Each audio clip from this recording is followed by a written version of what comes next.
ஓங்கி உலகளந்த உத்தமன் பெயர் பாடி. பாசுரம், ஆழ்வார் பாசுரம். அதாவது பெருமாளை பாடி பாடி பாடி துதித்து நமக்கெல்லாம் அற்புதமான பாசுரங்களை எல்லாம் கொடுத்திருக்கின்றார்கள். பாசுரங்களை எல்லாம் கேட்டாலே நமக்கு பெருமாளுடைய பரிபூர்ண அனுகிரகம் நமக்கு கிடைக்கும். கேசவா நாராயணா மாதவா கோவிந்தா விஷ்ணு மதுசூதனா திரிவிக்ரமா வாமனா ஸ்ரீதரா ரிஷிகேசா பத்மநாபா தாமோதரா. இந்த நாமங்களை மட்டுமே தினம்தோறும் நமக்கு நேரம் கிடைக்கும் போதெல்லாம் சொன்னாலே பெருமாளுடைய பரிபூர்ணமான அனுகிரகம் நமக்கு கிடைக்கும். அதிலும் குறிப்பாக மகாவிஷ்ணுவை திருவிக்ரமா என அழைப்பது, அந்த நாமத்தை சொல்வது நம் எல்லோருக்கும் ஒரு பக்தி பரவசத்தையும் நமக்கு வைகுந்த வாசத்தையும் ஏற்படுத்தி தரும் என்பது பலி சக்கரவர்த்தி, மகாபலி சக்கரவர்த்தி யஜ்யம் செய்கின்றான். மிகப்பெரிய யஜ்யம், அஸ்வமேத யாகம்.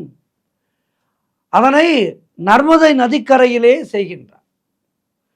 கூர்ம புராணத்திலே இந்த நதிகளுடைய பெருமைகளை எல்லாம் சொல்கின்றது. அதிலே நர்மதா நதியை எப்போது தியானம் பண்ண வேண்டும் என்றெல்லாம் சொல்லி இருக்கின்றது. இந்த நர்மதா நதியை எப்போது எப்படி தியானம் பண்ண வேண்டும் என்றால், இரவு வேளையிலே படுத்துக்கொள்கின்ற போதும் விடியற்காலையிலேயும் இந்த நர்மதா என்ற அந்த நதியினுடைய பெயரை சொல்ல வேண்டும், நினைக்க வேண்டும். அப்படி நினைத்தோமானால், சொன்னோமானால் இந்த விஷஜந்துக்கள் நம் அருகிலே வரவே வராது என்பது ஐதீகம். அந்த நர்மதையை வணங்கு என்கின்றது சாஸ்திரம். நான் என்னுடைய சிறு பிராயத்திலே பார்த்திருக்கின்றேன்.